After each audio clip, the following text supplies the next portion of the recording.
Surprises అంటే ఎవరికి ఇష్టం ఉండదు చెప్పండి.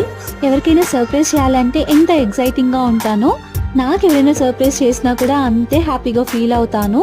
అలా మా వెడ్డింగ్ యానివర్సరీకి పుట్టింటి నుండి ఒక సర్ప్రైజ్ అండ్ అత్తింటి నుండి ఇంకొక సర్ప్రైజ్ వచ్చింది. సో మేము సింపుల్గా ఎలా సెలబ్రేట్ చేసుకున్నామో ఈ మినీ వ్లాగ్లో చూసేయండి.